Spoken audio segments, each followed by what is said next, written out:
Voilà, donc comme annoncé sur le plan présenté tout à l'heure par Francis, nous commençons par étudier les maisons sous l'angle du matériau. En effet, dans le sud-ouest, généralement les villes ont un matériau dominant. On connaît Albi à travers, ou Toulouse à travers leur architecture en briques. On connaît Figeac, Cahors plutôt à travers leur architecture en pierre pour la partie du moins romane, puis l'avènement de la brique. Et puis nous nous sommes demandé ce qu'il en était à Agen. Or, il s'avère qu'Agen présente un faciès un peu différent où les deux matériaux ont été utilisés concurremment ou successivement.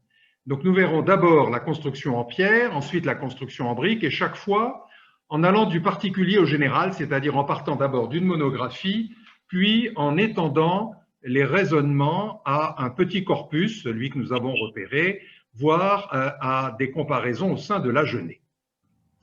Commençons par la construction en pierre et la monographie de la maison romane 8 rue Puy du Saumon. Alors cette maison est connue depuis un certain temps de quelques amateurs. En effet, ils avaient bien repéré des restes de baies sur une façade étroite, en partie masquée par une tourelle qui était sur le tiers occidental de la parcelle et largement reprise par de nombreux percements du XVIIIe siècle. Donc tout le monde voyait qu'il y avait des petites baies qui étaient au nombre, dans un nombre bien supérieur à 2. Hein. On voit le départ d'une troisième. Il est probable qu'il y en avait encore d'autres. Nous sommes là en face de ce qu'on appelle une claire-voie, c'est-à-dire une suite ininterrompue de baies séparées par des supports. On peut se demander d'ailleurs si cette claire-voie, qui se continuait manifestement vers la gauche, n'avait pas son pendant à droite, là où la tourelle et la fenêtre ont tout fait disparaître. Autour de ces baies, un petit appareil de moellon dont nous allons beaucoup parler par la suite, et puis beaucoup plus discret, à gauche d'une porte de garage, le pied droit et le départ d'un arc d'un portail en moyen appareil, lui-même intégré dans la même maçonnerie. Donc ces petits vestiges que nous voyons là sur une orthophoto, c'est beaucoup plus lisible grâce à l'aide de Bastien Lefebvre, maître de conférence à Toulouse, n'étaient pas les seuls vestiges. En effet, et tout est parti de là. Vous voyez à droite une photographie prise par Francis Stéphanus depuis une tour et qui m'a absolument stupéfait quand je l'ai vue, car il montrait l'arrière de la parcelle dont on ne voyait jusqu'à présent qu'un petit bout de la façade sur rue. Cet arrière comportant des murs extrêmement hauts avec des murs en petit appareil conservés sur des hauteurs considérables. Cette révélation de la conservation de toute ou partie de l'enveloppe sur de grandes hauteurs nous a été confirmée quand on a pu aller voir ce mur est qu'on voyait à peine sur la vue prise par Francis Stéphanus depuis la cour de la maison à côté où l'on voyait également le petit appareil conservé, vous voyez, sur presque 2 étages de haut. Donc nous avons voulu en savoir plus devant la révélation d'une maison romane de grande ampleur et de fait, une première révélation est venue d'un enduit qui est tombé dans le passage de la maison voisine. Vous voyez la façade que je vous montrais tout à l'heure, petite façade. Les murs arrière que je vous avais montrés étaient ici. Et là, nous avons repéré l'angle de la maison avec son appareil de pierre de taille, puis de nouveau les petits appareils de moellon. Au fond du rez-de-chaussée avait été repéré le même type d'appareil dans ce qui est actuellement un garage. Puis nous avons pu aller chez le voisin et dans ce qui est actuellement la cave, repérer de nouveau un petit appareil. Donc peu à peu fut déterminée une enveloppe très considérable. Le plan relevé par Bastien Lefebvre montre dans œuvre plus de 26 mètres sur 9 mètres, soit hors œuvre, vous voyez que nous approchons des 29 mètres sur 11 mètres, c'est-à-dire un bâtiment très considérable avec 240 mètres carrés par niveau, ce qui en fait une très grande maison romane. Nous avons pu enfin, grâce à l'entregent d'un membre de notre équipe qui parle beaucoup avec les personnes rencontrées, ce qui nous ouvre des portes, pénétrer dans la partie arrière de cette maison, découronnée, transformée en cour, au-dessus d'un rez-de-chaussée couvert. Vous voyez, c'est assez compliqué, mais le mur qu'on avait aperçu grâce à la photo prise de haut de Francis s'est avéré conserver lui aussi des baies romanes avec encadrement en pierre. Et puis, nous n'avions pas vu le mur ouest, donc il y avait le mur sud qu'on avait vu sur la photo de Francis, puis le mur ouest, lui aussi conservé. Donc, nous avions une maison conservée sur des hauteurs de entre 8 et 10 mètres de haut et 28 mètres, vous voyez, de profondeur. Alors, était-ce un unicum? Unicum par sa facture, unicum par ses dimensions, certainement pour l'instant, par sa facture, et comment la dater? Nous avons donc recherché d'autres édifices et pour voir si Agen comportait d'autres exemples. Alors, nous avons d'abord regardé dans la littérature et nous avons vu que tout le monde avait oublié, ou du moins avait été oublié, ce qu'avaient écrit nos anciens, Lauzun, citant les grands anciens, citant Argenton, Labruni et Magin, qui avaient écrit dès 1856 qu'ils voyaient du petit appareil un peu partout. Des murs de clôture de maisons, précisez bien, de maisons autour de la Halle, rue de la Vieille Friperie, Carrefour Lalande, rue du Marché au Blé, rue de la Grande Horloge, rue de la Reine, à la base de la tour de la Grande Horloge et dans le moulin de Cajarc. Donc, en fait, une grande présence de ce petit appareil qui n'est actuellement plus guère visible lorsque l'on se promène dans les rues d'Agen. Et puis, nous nous sommes souvenus de la fouille de Yann Laborie et de M. Pichonneau, publiée en 1990, qui avait trouvé à l'emplacement de ce qui est actuellement un grand parc de stationnement en partie souterrain, entre la rue Garonne et la rue de la Reine, un grand bâtiment en forme de tour qu'ils avaient appelé une tour austale, et qui était lui aussi, ce grand bâtiment, bâti en petit appareil, avec un moyen appareil simplement pour des ouvertures, et qui avait été daté précisément de la première moitié du XIIe siècle par l'observation archéologique, avec un murage de CB au début. Tu vas pas chez le kiné? À 4h30. Ah. Voilà. Et là-bas. Nous avons continué nos investigations et nous avons trouvé dans toute une série de caves ou de rez-de-chaussée ce type de petit appareil. Ainsi, au musée, dans l'un des bâtiments du musée, l'ancien hôtel de Vore, un magnifique appareil ici, et dont nous avons pu d'ailleurs observer l'intérieur et de voir comment les petits moellons avaient des queues très longues qui étaient bien insérées dans un mortier à forte granulométrie et très riche en chaux. Francis se demande d'ailleurs si ce mur ne serait pas une portion de l'enceinte du XIIe siècle. C'est une hypothèse qu'il faudra creuser. Mais la chronologie n'en était pas pour autant affinée. En effet, nous sommes allés voir également beaucoup d'églises autour d'Agen. Nous avons notamment trouvé la plus intéressante qui est celle de Sérignac. Vous voyez ici un détail qui est celui du bras nord du transept, mais dont la chronologie semble être pour l'instant très large, puisque ceux qui en ont fait l'étude, M. Gansweitel et Mme Dumaine-Lévesque, hésitent pour cette première phase entre le 6e et le 10e siècle. Vous voyez qu'il faudra espérer avoir des datations des mortiers pour être un peu plus précis. En tout cas, un bâtiment qui était donc soit de la fin de l'époque mérovingienne, soit carolingienne. Donc nous oscillons entre ce milieu du haut Moyen-Âge et puis la pleine époque romane, 11e, 12e siècle.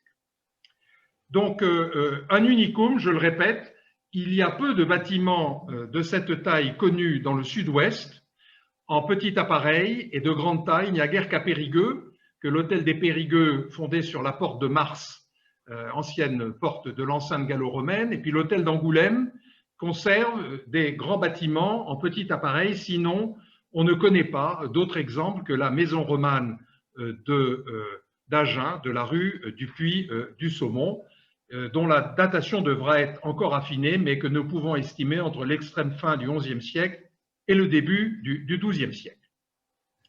Alors, après ce petit appareil, nous avons scruté le devenir de la construction en pierre en voyant l'avènement du moyen appareil à Agen et en Agenais. Bon, dans les églises, on le voit très bien arriver à partir du milieu du XIIe siècle ou la deuxième moitié du siècle. Dans l'habitat, c'est beaucoup plus difficile. On ne trouve pas de moyen appareil dans les façades avant le milieu, deuxième moitié du XIIIe siècle. On verra tout à l'heure la maison du Sénéchal. Mais il est vrai que sur d'autres sites, peut-être dès la fin du XIIe siècle, apparaissent des constructions en moyen appareil, telle la maison romane de Clermont-Dessous, telle aussi le logis prioral de Mont-Sampron ou les maisons-tours de Chevalier, dites châteaux, à Montgaillard. Donc, il est probable que ce moyen appareil apparaît dans le courant du XIIe siècle. Construction en pierre, mais construction en brique également. Agen est également une ville de la brique. Alors, nous avons choisi là de développer particulièrement le bâtiment le mieux connu, l'hôtel de Montluc. Il a été compliqué d'abord de déterminer son emprise médiévale, son emprise originelle, car actuellement il se présente sous la forme de 2 corps de logis accolés. Vous voyez ici les pignons est de cette partie dite hôtel de Montluc, et j'ai encadré la partie qui nous paraît répondre à la campagne la plus ancienne. Vous voyez que ce pignon oriental est composé de 2 pans de toit absolument dissymétriques, et il y avait une forte présomption, vu la différence des appareils également, très régulier dans la partie sud. Ici, nous sommes dans le corps de logis sud, très régulière ici, et beaucoup moins régulière dès lors que nous allons aborder la moitié nord avec cette grande tour d'escalier. Donc, nous avons voulu chercher d'autres éléments permettant de déterminer l'emprise de ce corps originel. Alors, en regardant les plans qui étaient disponibles, puisqu'il n'y a pas eu d'étude archéologique de l'hôtel de Montluc, nous avons pu remarquer la différence entre le corps de logis sud, que j'ai ici repassé en rouge, et le corps de logis nord. Différence d'épaisseur des murs, différence de style, où nous voyons des baies médiévales géminées, des fenêtres géminées dans la partie sud, et dans la partie nord, tout le vocabulaire appartient aux baies, au vocabulaire, je veux dire, de la fin de l'époque gothique, notamment dans la tour d'escalier également. Enfin, nous avons visité la cave, et là aussi, nous avons vu que tout le matériau en remploi et la voûte segmentaire témoignaient d'une campagne de construction postérieure. Il est donc apparu que l'hôtel de Montluc, dans son état actuel, était composé de 2 corps, dont seul le corps sud correspondait à une phase, on va dire fin XIIIe, début XIVe siècle. Mais la question était plus complexe. En effet, vous voyez ici en haut une partie du plan Lomé dans sa version publiée. Et l'hôtel de Montluc est ici. La partie dont je viens de parler est la moitié sud de ce grand corps rectangulaire. Or, au sud, dans la cour qui est sur la rue Chaudordy, qui est ici, nous avons repéré l'arrachement d'un mur détruit, qui était un mur est-ouest, donc qui partait d'ici et allait là, construit en briques médiévales, comme d'ailleurs le mur de clôture, et qui étaient les restes du bâtiment qui figure bien sur le plan Lomé, ce bâtiment Y.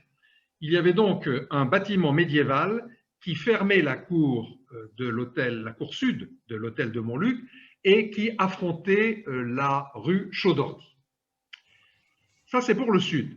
Pour le nord, nous avons pu constater, voilà la cour nord de l'hôtel dans sa configuration actuelle, nous avons pu constater que les 2 murs latéraux étaient des pignons formés de briques médiévales, conservant dans certains cas des petites niches, vous voyez ici des niches couvertes en bâtière qui sont des niches d'éclairage, et donc des restes de bâtiments médiévaux qui avaient disparu.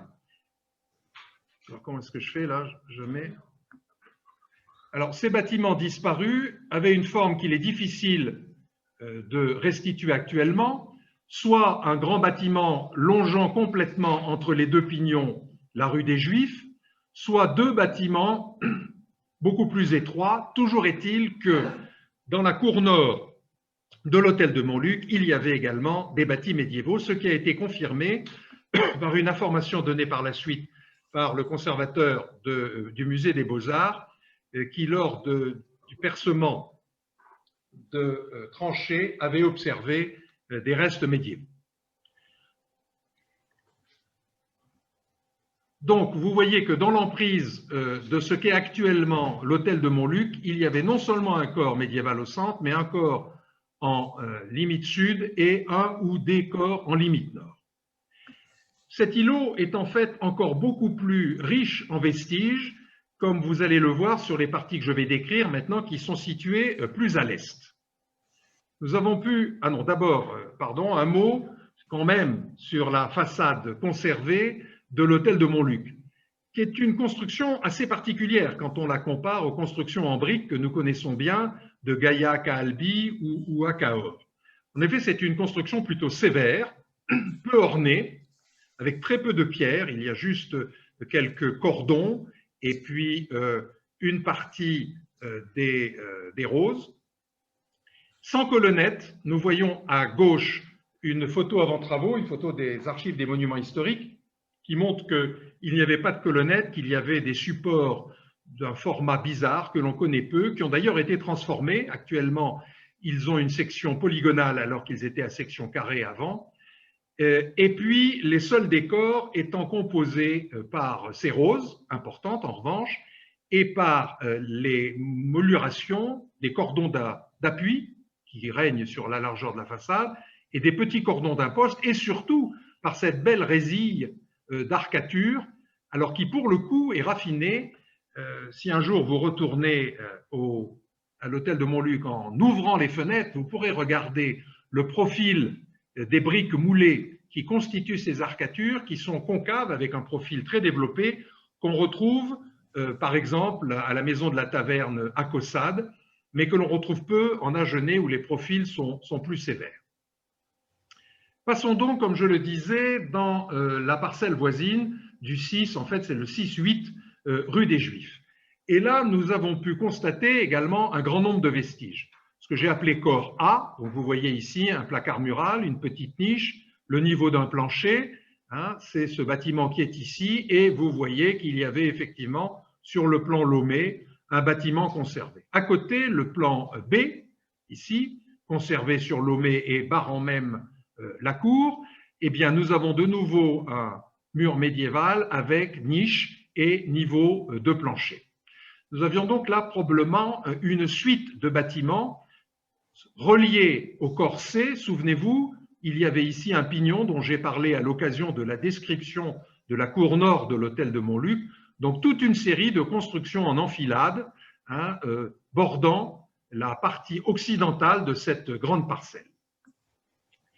Mais cette parcelle avait également d'autres vestiges. Alors, pas tellement dans le corps principal que nous avons visité, où il y a surtout quelques baies du XVe siècle, mais plutôt sur la partie orientale et la partie sud. Voilà la partie orientale, où vous voyez un grand mur qui fait toute cette longueur, donc près de 30 mètres de long, avec un bel appareil en pierre surmonté d'un appareil de briques dans lesquels vous voyez toute une série de baies en plein cintre et de niches d'éclairage murées. Donc un très grand bâtiment qui correspond au bâtiment D, effectivement porté sur le plan Lomé, mais dont nous ne savons comment il se reliait à un dernier bâtiment, bâtiment E, également porté sur le plan Lomé, et dont nous avons retrouvé l'arrachement détruit, là je n'ai pas mis de photo, exactement comme de l'autre côté, nous l'avions trouvé pour le bâtiment Y. Donc vous voyez, au moins 5 corps de logis dont les relations sont actuellement inconnues. Seules des fouilles, et je ne pense pas que le propriétaire apprécierait que l'on remue son jardin, mais qui sait pour l'avenir, dont seules des fouilles pourraient nous dire quelles sont les relations, en tout cas une grande densité de construction en briques médiévales. Et ce n'est pas fini, car je vais maintenant parler du bâtiment voisin, le bâtiment 10 rue des Juifs, qui était séparé du long mur D par une androne, maintenant privatisée. Alors, Francis Stéphanus a réussi, il n'est pas spéléologue, mais il passe au milieu des murailles. Vous voyez, il a réussi à prendre une photographie de cette androne. Vous voyez à gauche le mur D, l'autre face. Je vous avais montré la face occidentale, vous en voyez la face orientale. Vous voyez l'androne et vous voyez la maçonnerie de briques médiévales du numéro 10, à l'intérieur duquel numéro 10, il y a des restes de cheminées, portes médiévales, etc. Une très très grande densité sur cet îlot que nous avons eu la chance de pouvoir regarder à fond, une grande densité qui ne se voit pas du premier coup d'œil, car par la suite, l'évolution a conduit à des destructions pour créer des hôtels particuliers avec cour, voire jardin, et donc un faciès qui ne se restitue qu'à l'observation sans que nous ayons pu faire de fouilles, une très grande densité de construction médiévale en briques. Voilà pour les deux types de construction que nous avons pu caractériser pour Agen, nous avons trouvé une quinzaine de maisons en briques de ce type encore.